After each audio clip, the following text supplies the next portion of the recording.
Saudara yang terkasih dalam Tuhan, saya bersyukur bahwa kita boleh kembali bertemu. Di dalam kesempatan ini saya ingin mengajak kita merenungkan firman Tuhan bersama-sama dengan tema Finishing Well.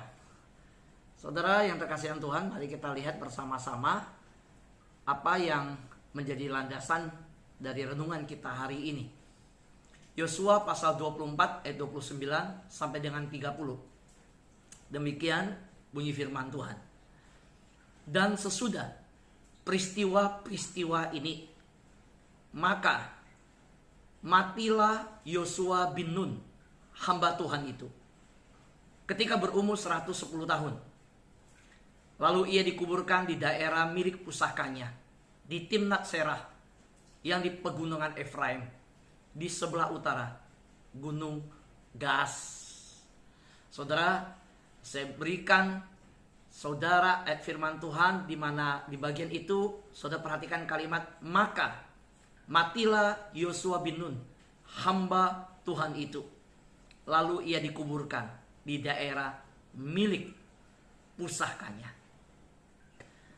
Kita tahu bahwa berita mengenai kematian hambanya pendeta Yakub Nahuai memenuhi media-media dari kemarin sampai semalam.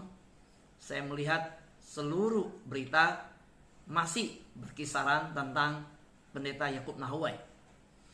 Nah, saudara, pendeta Yakub Nahuai pernah ke daerah tempat saya, yaitu di Pangkal Pinang, di Bangka. Pada waktu saya masih SMA, saya masih ingat tema khotbahnya. Judulnya Yesusku Luar Biasa. Dia berkhotbah di gereja di tempat saya dibesarkan, saudara, dengan membawa tim Junaidi Salat, Lydia Nur Said dalam KKR yang ada. Pendeta Yakub Nahuai melayani dengan begitu bersemangat. Saya melihat begitu berapi-api. Dan saya melihat ini hamba Tuhan yang luar biasa. Kemarin kita tahu bahwa beliau mengakhiri pertandingannya di dunia. Saya ingat ada satu kalimat yang dia ucapkan. Jangan khawatir akan hari esok. Tuhan sudah berada di tempat yang kita akan tuju. Jadi saudara, hari esok gak usah dikhawatirkan. Karena tempat di mana dari sini kita melangkah ke hari esok, di hari esok tersebut Tuhan sudah ada di sana. Dia berada di sana, dia menyiapkan segalanya, dia menanti kita, dan dia ada bersama kita di tempat yang kita tuju. Saudara, benar perkataan ini. Dan hambanya ini, pendeta Yakub Nahuai, sudah ke tempat yang dimana Tuhan juga sudah berada. Itu keyakinan kita bahwa kita menjalani hidup di dunia, apapun yang terjadi, pergumulan apapun yang terjadi, kita akan menuju kepada satu tempat di mana di dunia kita bertanding, kita berlomba, kita menyelesaikan semuanya, dan kita akhirnya menuju satu tempat yang Tuhan juga menanti kita, surga yang mulia. Nah,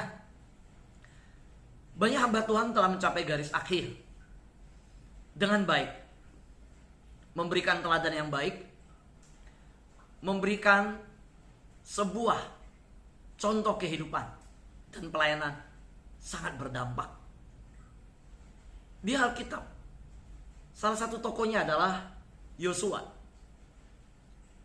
Yosua pasal 24 ayat 29 berkata, maka matilah Yosua bin Nun, dan dia disebut hamba Tuhan itu. Nah saudara, apa sebenarnya yang dicatat di Yosua pasal 24? Yosua 24 itu kesimpulannya adalah di Sikhem, Yosua membuat perjanjian untuk orang Israel. Yosua menegaskan kembali kepada umat Israel mengenai ketetapan serta peraturan dari Tuhan. Yosua mendirikan batu besar di bawah pohon besar dekat tempat kudus Tuhan. Yosua jadikan itu sebagai saksi terhadap orang-orang Israel seandainya orang Israel tidak setia kepada Tuhan. Kamu lihat ini, tempat ini, kamu lihat tempat yang ditaruhkan batu besar tersebut, ingatlah perbuatan Tuhan yang telah membawa Israel sampai pada menjadi satu bangsa. Nah, kita tahu Yosua di pasal 24, ya, kitab Yosua itu selesai di pasal 24, itu dikubur di Timnas Sela. Dan juga tulang-tulang Yusuf dikubur di sana. Eliezer juga dikubur di sana. Nah, yang luar biasanya, saya melihat bahwa dari yang dicatat, bahwa Yosua mengakhiri hidupnya dengan sebuah pidato, dengan sebuah pesan. Dan pesan ini sangat berkesan ketika menjelang ajal diberikan. Setelah kita tahu bahwa saat-saat kematian seseorang ketika mendekat, pesan-pesan terakhir itu begitu penting. Saudara, apa yang diinginkan lagi? Gak ada bagi seorang yang akan meninggalkan dunia ini. Apalagi kita sebagai anak Tuhan, yang sudah tahu bahwa Tuhan akan menjemput kita, menyambut kita. Maka kita hanya fokusnya kepada kekekalan. Bahkan segera ingin bersama dengan Tuhan. Saudara, Yosua tentu dari pelayanan sejak dia menjadi pengintai, diutus oleh Musa, sampai dia di masa tuanya di umur 110 tahun. Sudah banyak kelelahan, sudah banyak karya, sudah banyak rintangan dia lalui.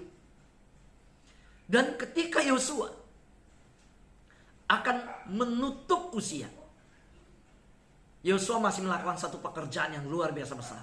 Yaitu apa? Yosua memberikan pesan-pesan rohani.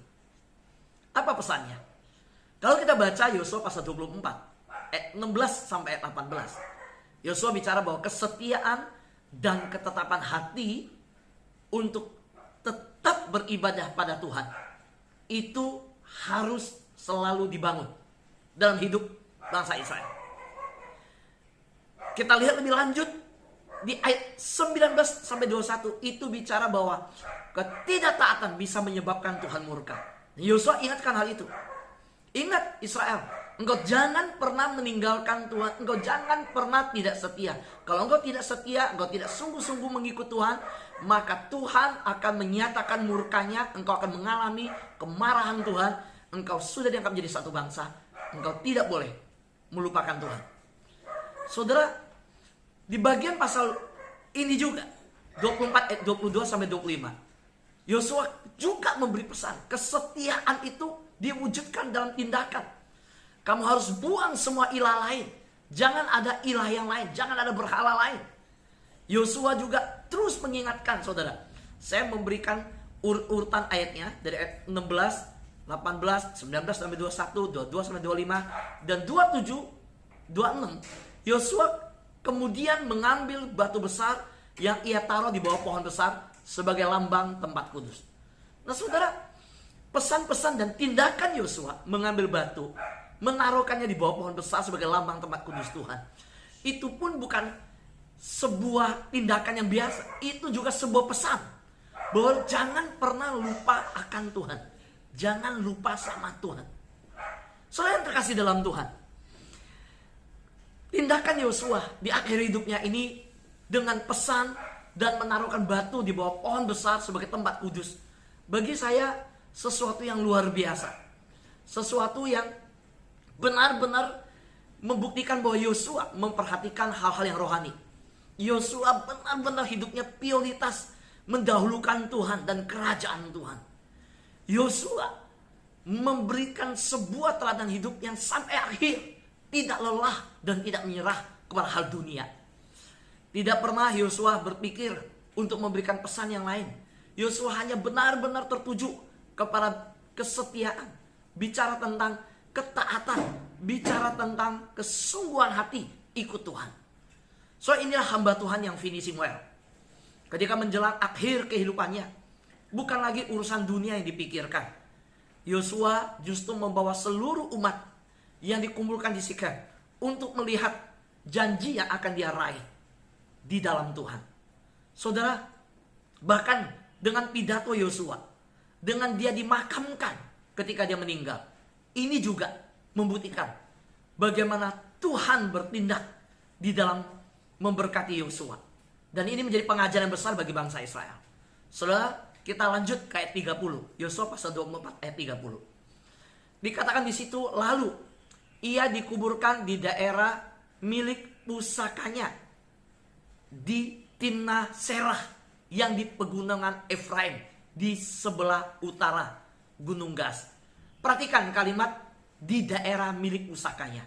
Waktu saya pelajari yang disebut milik pusakanya, jadi Yosua setelah membagi kepada 11 suku, ya, tanah-tanah milik pusaka.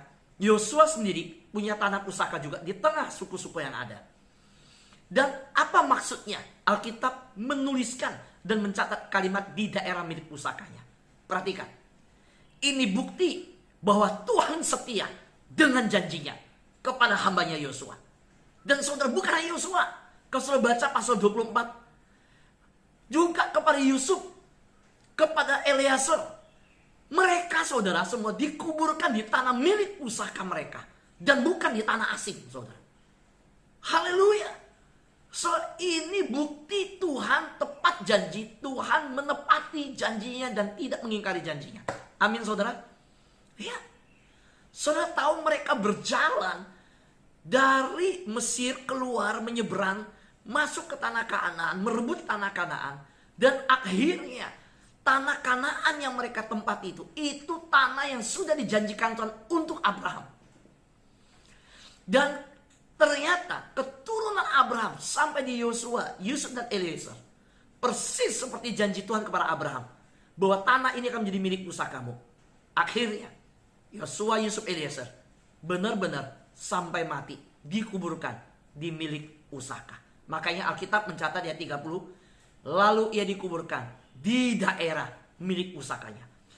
Kenapa Alkitab mementingkan tempat kuburan? Kenapa Alkitab mementingkan tempat di mana dikubur? Mengapa Alkitab memberikan catatan bahwa di sini dia dikubur? Karena kalimat ini mau membuktikan bahwa Tuhan tidak lupa apa yang dia janjikan kepada Abraham. Bahwa Tuhan menempati janji kepada Abraham dan keturunannya. Dan kalau demikian Tuhan telah kerjakan, saya percaya saudara dan saya juga jangan pernah ragu.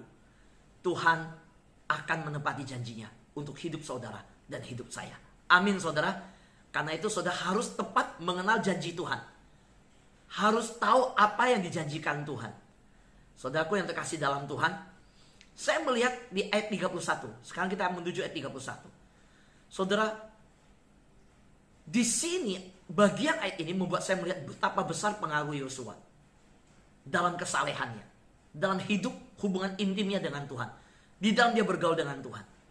Saudara, ayat ini berkata, orang Israel beribadah kepada Tuhan sepanjang zaman Yosua dan sepanjang zaman para tua-tua yang hidup lebih lama daripada Yosua.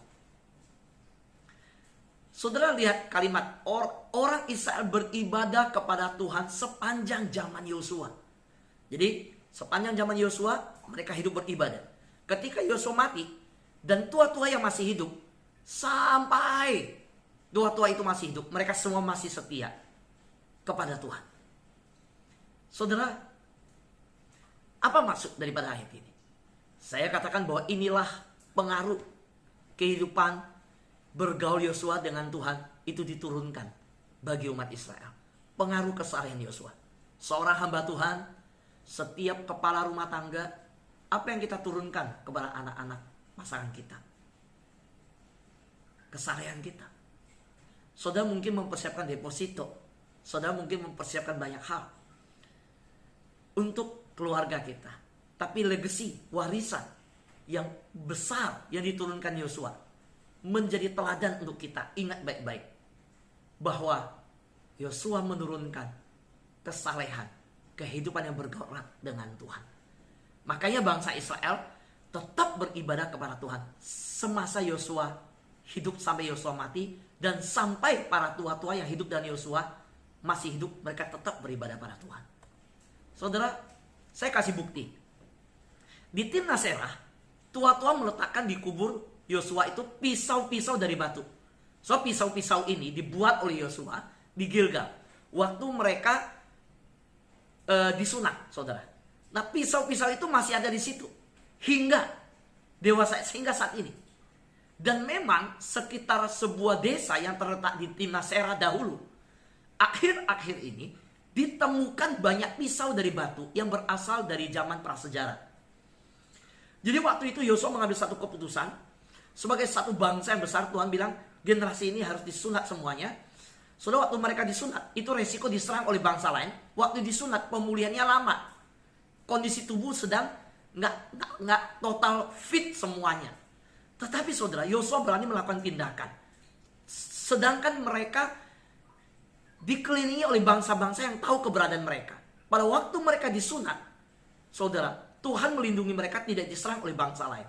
Nah, pisau-pisau untuk menyunat mereka, itu ternyata waktu Yosua dikubur, pisau-pisau itu ditaruhkan di kuburan Yosua. Itu menurut catatan sejarah arkeologi, karena ditemukannya pisau-pisau dari batu banyak di kuburan di tempat Yosua. Nah, saudara, ini kan sebuah pengaruh hidup yang bergaul dengan Tuhan. Tindakan rohani ketika menyunat, tindakan iman itu sampai pisaunya pun ditaruhkan untuk dikenang. Saudara, saya percaya bahwa apa yang dinyatakan oleh Kejadian pasal 15 ayat 18. Perhatikan kalimat, kepada keturunanmu lah kuberikan negeri ini. So, mengapa saya ingin saudara melihat ayat ini?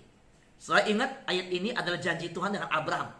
Mari kita kembali mengingat bagaimana di Kejadian pasal 15 Tuhan mengadakan perjanjian dengan Abraham, dan Tuhan berkata, kepada keturunanmu lah kuberikan negeri ini. Negeri ini adalah negeri yang dimana Yosua dikubur di Nasera, dimana Yusuf tulang-tulangnya dikubur.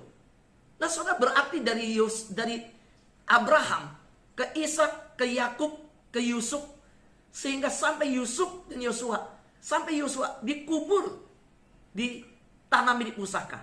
Itu generasi demi generasi yang begitu lama. Tuhan tidak melalaikan janjinya. Tuhan tepat janji. Oleh karena itu saya mau mengingatkan saudara, 2 Petrus pasal 3 ayat 9. Ingat, Tuhan tidak lalai menepati janjinya.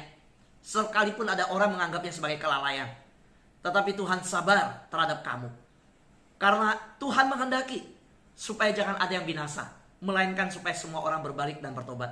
Kalau hari ini ada keluarga kita, anak kita belum beribadah kepada Tuhan, yuk para pria, kalau ada anak-anak yang belum beribadah pada Tuhan, yuk para ibu, yuk anak-anak muda, kita bawa orang tua kita juga kepada Tuhan. Kalau ada orang tua yang belum beribadah kepada Tuhan, baik anak kita, pasangan kita, keluarga kita. Saudara, mari seperti Yosua, kita benar-benar mempersiapkan diri. Yosua pasti memikirkan dengan baik-baik. Dia tahu dia akan menghembuskan nafas terakhir. Dia tahu tubuhnya udah gak kuat. Dia tahu dia akan dipanggil Tuhan. Sebagai orang kudusnya Tuhan, dia mengerti apa yang harus dia siapkan ketika menghembuskan nafas terakhir. Yosua bukan mengambil catatan dan mempersiapkan warisan yang lain. Enggak. Yosua, saya mengimajinasikan ketika dia tahu, wah ini tubuh makin lemah nih. Makin lemah. Saya udah gak kuat nih. Saya akan dipanggil Tuhan. Saya harus lakukan satu tindakan terakhir. Apa yang saya lakukan? So tahu yang dia lakukan? Ayo kumpul semuanya. Waktu dia kumpul, dia berkata, hari ini kepada siapa engkau mau berbakti? Kalau aku dan seisi keluargaku, kami akan tetap berbakti kepada Tuhan. Amin, saudara. Yuk, ini biarlah menjadi perkataan kita juga, saudara. Yosua memikirkan baik-baik ucapan perpisahan menjelang ajalnya. Saudara, pertanyaan saya, kembali kita renungkan. Bagaimana kita memegang janji Tuhan? Yosua begitu berani, begitu memprioritaskan hal rohani. mengingatkan jangan lupa beribadah pada Tuhan. Jangan lupa cari Tuhan. Jangan lupa dahulukan Tuhan. Jangan beribadah kepada Allah lain. Saudara, saya ingat kalimat John Piper. Berkata kita melemparkan janji-janji Tuhan kepada janji-janji dosa. Sayang sekali. Kita berpegang pada beberapa janji besar yang diberikan Tuhan tentang masa depan. Dan mengatakan pada dosa tertentu, tandingi ini. Artinya apa? John Piper berkata bahwa seringkali kita lupa bahwa janji-janji besar Tuhan, janji-janji tersebut nggak bisa ditandingi oleh apapun yang di dunia. Sayangnya banyak orang menyerah pada janji-janji dunia yang sebenarnya membawa dia lepas dari janji-janji Tuhan. Dan sebenarnya dia sedang mempertandingkan janji dunia dan janji Tuhan. Itu sebenarnya sebuah kebodohan. Ingat, John Piper berkata mengatakan pada dosa tertentu. Saudara, dosa itu kadang memberi janji yang manis. Waktu berdosa semuanya manis. Tetapi ingat, tidak ada yang bisa melampaui janji Tuhan. Saudara, karena itu berpeganglah pada janji Tuhan. Bukan janji daripada dosa, dari dunia. Kesetiaan kita diuji bukan ketika diucapkan, tetapi ketika dijalankan dalam kehidupan nyata. Maka kita kembali mengingat menjelang ajal. Yosua mengingatkan dengan sungguh-sungguh. Dan bukan mengingatkan. Bagaimana Yosua menuntut komitmen mereka untuk melakukan. Akhirnya mereka berkata, oke, kami akan beribadah pada Tuhan. Dan tidak akan meninggalkan Tuhan. Saudara yang terkasih dalam Tuhan, saudara pernah mengucap janji? Yuk, kita lakukan janji dalam kehidupan kita kepada Tuhan dengan sungguh-sungguh. Kita renungkan sama-sama. Apa yang telah saudara selesaikan melalui hidup saudara sejauh ini? Yosua telah menyelesaikan sebuah kehidupan. Bahkan di akhir hidup pun dia selesaikan tanggung jawabnya mengenai hal yang Tuhan percayakan kepada dia, yaitu mengingatkan tentang kehidupan rohani. Hari ini kita udah selesaikan hidup nih. Ada yang umur 46 tahun. Saya 46 tahun. Ada yang umur 50 ke atas. Ada yang umur 60. Ada yang umur 40-an ke bawah. Ada umur 30-an. Di sini ada umur yang 30 ke bawah. Saudara, sejauh hidup kita sampai pada saat ini, apa sih yang sudah kita selesaikan untuk Tuhan? Apa yang sudah kita perbuat untuk Tuhan? Apa yang kita masih perlu lakukan selanjutnya kalau Tuhan masih berikan kita umur dan nafas? Saudara, saya ajak kita renungkan itu di pagi ini. Apa yang akan kita perbuat kalau Tuhan masih berikan kita usia? Amin, saudara. Amin. Apa yang akan kita perbuat? Lalu renungkan. Apa yang sudah kita perbuat sampai usia segini? Semua yang dulu sampai sekarang yang sudah kita perbuat apa? Dan apa yang kita akan perbuat? Mari kita teduh di hadapan Tuhan.